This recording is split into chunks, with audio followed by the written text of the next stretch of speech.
जय हिंद स्टूडेंट्स। आज हम सब कक्षा छठी की हिंदी का पाठ 2 जो हमने पिछले वीडियो में पढ़ा था, क्या था, जल ही जीवन है ना। तो उसके जो अनुभव विस्तार है उसके बारे में हम आज जानेंगे इस वीडियो में। तो सबसे पहले हमें क्या करना है, शब्दार्थ लिखना है। पाठ खत्म हुआ उसके बाद हम क्या करेंगे, जब भी हमारी कॉपी बनाएंगे तो पाठ शुरू करने के पहले जब हम यहाँ डालेंगे पाठ 2 और फिर उसका नाम क्या है, जल ही जीवन है, ये हमें लिखना है।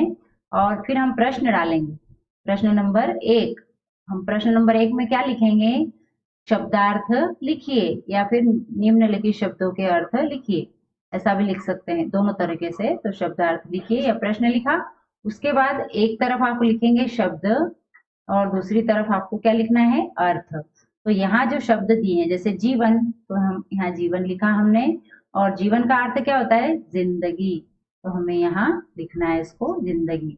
फिर अनुपम है ना, यहाँ लिखा हमने अनुपम, और फिर जिसकी कोई उपमा न हो, तो हमें यहाँ लिखना है जिसकी कोई उपमा न हो।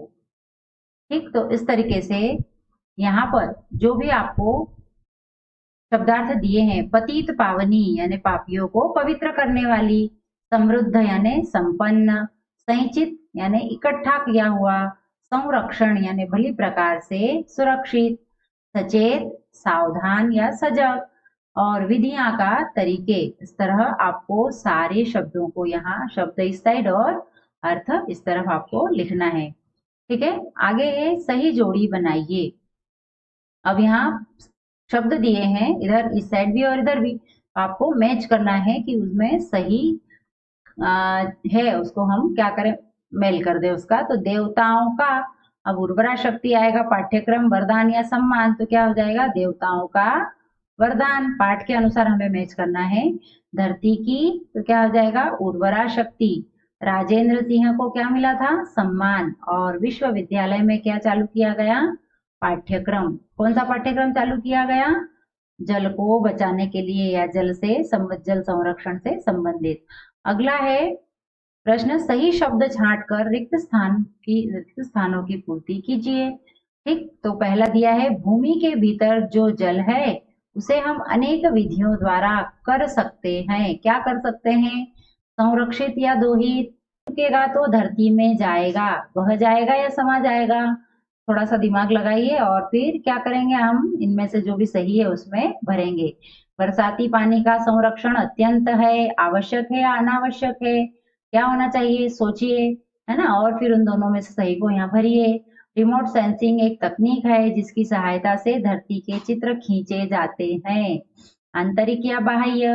तो आप पहले उसमें से छाट कर और बुक में फिल करें, फेयर कॉपी में अभी नहीं लिखे, फिर जब आपके पास पीडीएफ आए तो आप उसे देखकर और फेयर कॉपी में लिखें। ठीक, लेकिन आपको कोशिश जरूर करना है। जब हम खुद से जब तक कोशिश नहीं करते हैं तब तक हम आगे नहीं बढ़ पाते हैं, इसलिए हमें सिर्फ पीडीएफ के भरोसे नहीं बैठना है, थोड़ा सा दिमाग हमारा भी चलाना है। ठीक, अति लघु उत्तरीय प्रश्न, निम्नलिखित प्रश्नों के उत्तर एक एक वाक्य में दीजिए। अब यहाँ प्रश्न दिए हैं, गंगा जल को क्या कहा गया है, गंगा जल को क्या कहा गया है बताइए। हमने पाठ में पढ़ा था ना, जो गंगा क्या है, पतित पावनी है ना। तो गंगा, गंगा का जल कैसा हुआ, निर्मल हुआ, और कैसा हुआ, पतितों को तारने वाला हुआ। ऐसे ही जल संरक्षण से आप क्या समझते हैं, जल संरक्षण हम किसे कहेंगे, कैसे होता है जल संरक्षण, यानी कई विधियों के द्वारा जल को नष्ट होने से बचाना जल संरक्षण कहलाता है। जैसा आपको पाठ के आधार पर खुद से प्रश्नों के उत्तर लिखने की कोशिश करना है, फिर जब पीडीएफ आए तो आप उससे मैच करें। ऐसे ही जल संरक्षण की दिशा में राजस्थान के अतिरिक्त कौन कौन से प्रदेशों में काम प्रारंभ हुआ, यह भी बुक में है ना। हम जल भंडार को किस प्रकार खाली करते जा रहे हैं, यह भी है, आपको सोचकर और इनके उत्तर लिखना है। आगे दिया है, निम्नलिखित प्रश्नों के उत्तर 3 से 5 वाक्यों में दीजिए। जल को देवताओं का वरदान क्यों कहा गया है। ठीक, तो इसका उत्तर भी आपको इन सभी के पीडीएफ में मिलेंगे। आपको ये लिखना भी है कॉपी में, और साथ में उसे क्या करना है, याद भी करना है। कॉपी कंप्लीट होने के बाद आपको एक एक लेसन में से एक एक क्वेश्चन को के आंसर को 5-5 बार अपनी रफ कॉपी में लिखना है, जिससे आपकी नकल भी होगी, आपके अक्षर सुधरेंगे, है ना। और आपको जो आप लिख रहे हैं तो आपने बुक में से देखा एक बार और फिर लिखा, तो इससे आपकी वोकेबुलरी भी बढ़ेगी और प्लस क्या होगा, साथ ही आपको प्रश्नों के उत्तर याद हो जाएंगे। आपको ये जरूर करना है, ठीक। निम्नलिखित शब्दों का शुद्ध उच्चारण कीजिए। अब यहाँ जो शब्द दिए हैं उनका कैसे करना है, शुद्ध उच्चारण करना। उच्चारण करना यानी बोलना, सही तरीके से उसे बोलना। तो यहाँ दिया है स और र क्षण और ऊपर दिया है बिंदी है, तो हम अधिकतर यहाँ पर क्या लगाते हैं, न। संरक्षण गलत है, यहाँ क्या होगा, संरक्षण। क्या पढ़ेंगे इसको, संरक्षण, संरक्षण। यहाँ वसुंधरा है ना, वसुंधरा। और प्राकृतिक, प्राकृतिक। और अमृत और अंधाधुंध, अंधाधुंध। ठीक है। निम्नलिखित शब्दों की वर्तनी शुद्ध कीजिए या शुद्ध वर्तनी लिखिए। अब हमें क्या करना है, यहाँ शब्द दिए हैं जो गलत है, इनके क्या करना है, वर्तनी शुद्ध करके लिखना है। तो अंतर्गत सही होता है। अब यहाँ जो दिया ये गलत है, अर्नतगत ये है, तो अंतर्गत कैसे होगा, ये अंतर्गत, ग के पहले हम र बोल रहे हैं इसलिए ग के ऊपर रह जाएगा, अंतर्गत। फिर ऋण लिखा है, तो ऋण हम ऐसा नहीं लिखते हैं, हम कैसा लिखते हैं, ऋण ऐसा, सॉरी ये ऋण। फिर वैज्ञानिक, वैज्ञानिक नहीं होता है, क्या होता है, वैज्ञानिक। ठीक। और हरियाली, हरियाली का क्या होगा, हरियाली। ठीक। और तो स्रोत, ये क्या है, स्रोत ऐसा लिखा है, तो इसका क्या हो जाएगा, स्रोत हो जाएगा। क्या होगा, स्रोत। स्रोत यानी उसके अलग अलग प्रकार, जैसे हम कैसे उसके जल के स्रोत अलग अलग कौन कौन से है ना, तो ये स्रोत ऐसा होगा, समय रफ उठेगा ऐसा नहीं होगा, ये गलत है, ये सही है। तो ये आपको अपनी कॉपी में लिखना है। निम्नलिखित शब्दों का वाक्यों में प्रयोग कीजिए। अब यहाँ कुछ शब्द दिए हैं, है ना, तो इनका वाक्य में प्रयोग, जैसे अनुपम, तो जल क्या है, जल प्रकृति का अनुपम उपहार है।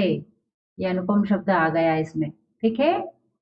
ऐसे ही आपको अन्य शब्दों के भी वाक्य में प्रयोग करना है। जल संरक्षण, तो जल संरक्षण के लिए हमें निरंतर प्रयास करना चाहिए। पतित पावनी, तो गंगा को पतित पावनी कहा गया है। नलकूप, है ना, तो हम भूमि के अंदर जो जल है उसको नलकूपों के माध्यम से बाहर उसका दोहन कर रहे हैं। और जल भंडार, जल भंडार का क्या होगा, भूमि के अंदर असीम जल भंडार है, ऐसा भी कर सकते हैं। ठीक।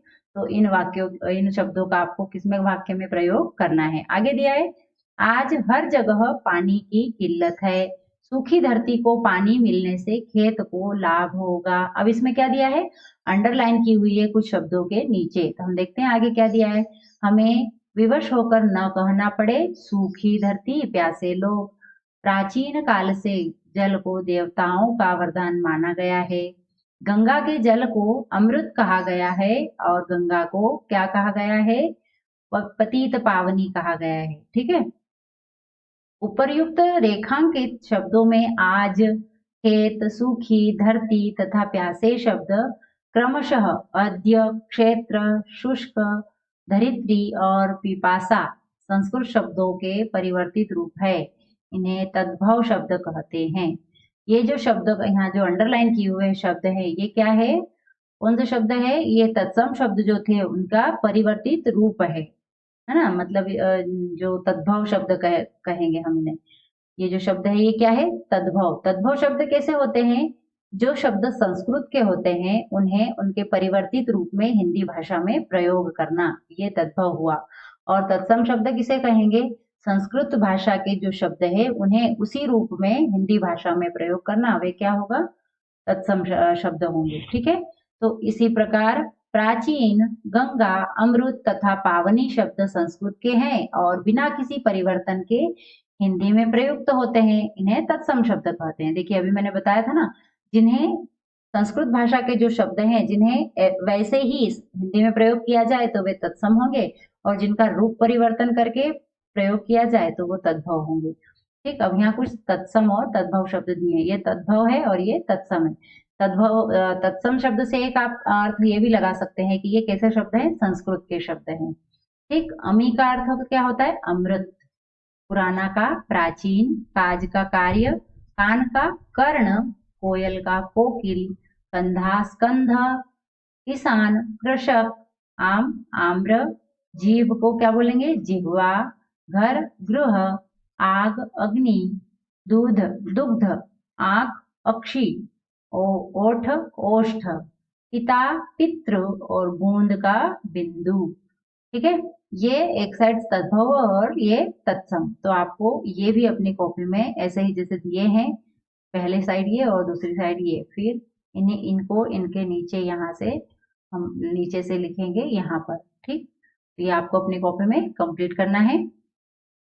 आगे दिया है निम्नलिखित शब्दों में से तत्सम एवं तद्भव शब्दों को छाटिए। तो आपको यहाँ अभी तो आपने ऊपर पढ़े तत्सम और तद्भव शब्द, अब आपको अलग करना है यहाँ पर, है ना, कि कौन सा तद्भव है और कौन सा तत्सम। तो आप इसके लिए क्या करेंगे, एक साइड आप लिखेंगे तद्भव, यहाँ लिख दिया तद्भव, और यहाँ क्या लिखेंगे तत्सम। तद्भव में आपको पता है कौन से शब्द, तद्भव में ऐसे शब्द जो संस्कृत के थे लेकिन उसे हिंदी में परिवर्तित रूप में लिया गया है ना, अर्थ बदल कर प्रयोग में लिया गया है वो तद्भव, और जो संस्कृत के ही है और ऐसे ही प्रयोग में आ रहे हैं उन्हें क्या कहेंगे हम, तत्सम। तो सूत लिखना है। अब निम्नलिखित शब्दों के दो दो पर्यायवाची शब्द लिखिए। अब इनके पर्यायवाची आपको लिखना है। जैसे जल, जल को क्या कहते हैं, जल को कहते हैं नीर और पानी, या और भी बहुत सारे होते हैं, आप कुछ भी लिखना चाहें। फिर गंगा को क्या कहते हैं, गंगा को कहते हैं पतित पावनी, और क्या कहते हैं सुरसरी, है ना, भागीरथी भी कहते हैं। और भूमि को कहेंगे, भूमि का क्या होता है पृथ्वी या धरा, पेड़ को वृक्ष और तरु, नदी को क्या कहते हैं, नदी को कहते हैं जलवाहिनी, और क्या कहेंगे सरिता, और पहाड़ को क्या कहेंगे पर्वत और गिरी। तो ये दो दो पर्यायवाची भी आपको अपनी कॉपी में लिखना है। अब ये निम्नलिखित विलोम शब्दों की सही जोड़ी बनाइए। यहाँ कुछ विलोम शब्द दिए हैं तो इनकी सही जोड़ी इनके शब्द के साथ बनाना है। अमृत का क्या होगा, अमृत का विलोम क्या होगा विष, और देवता का विलोम क्या होगा दानव, उत्थान का विलोम क्या होगा पतन, अमीर का क्या विलोम होगा गरीब, और सजीव का क्या होगा निर्जीव। ठीक है, ये आपको याद करना है और अपनी कॉपी में भी नोट करना है। मैं बार बार आपको हर प्रश्न के बाद बोल रही हूँ कि ये सब आपको अपनी कॉपी में नोट करना है, इसलिए ध्यान रखें। पहले आप बुक फिल करें और बुक फिल करने के बाद अपनी कॉपी में इसे नोट करें। अब हिंदी का क्षेत्र अति विस्तृत है, तो हमें कुछ जानने के लिए हमें यहाँ बताया गया है, ध्यान दीजिए। बोलियों के प्रभाव से एक ही शब्द के कई रूप प्रचलित हो जाते हैं, है ना। भाषा सीखने की दृष्टि से विद्वानों ने शब्द विशेष के जो रूप मान्य किए हैं उन्हें मानक शब्द कहते हैं। अब एक ही शब्द के अलग अलग भाषाओं में बहुत सारे प्रयोग में वो शब्द लिया जाता है।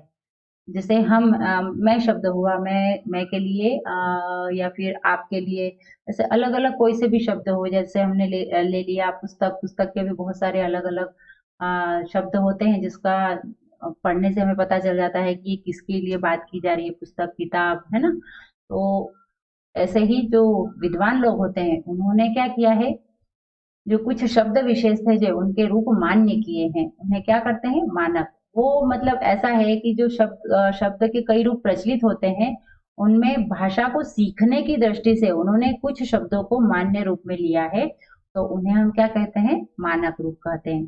समाचार पत्र पत्रिकाओं रेडियो आदि से मानक शब्दों का प्रयोग किया जाता है। यथा धर्म का मानक रूप धर्म होगा, है ना। जैसे धर्म का मानक रूप क्या हुआ धर्म, ये ये धर्म था तो इसका मानक रूप क्या बना दिया गया धर्म। ऐसे ही चरण का मानक रूप क्या होगा चरण का चरण, और कर्म का क्या होगा कर्म, और मगन मग्न, ये सब मानक रूप है। और शरण का क्या होगा शरण, और प्रण का क्या होगा प्रण, और प्राण का क्या होगा प्राण। ये क्या है मानक रूप है।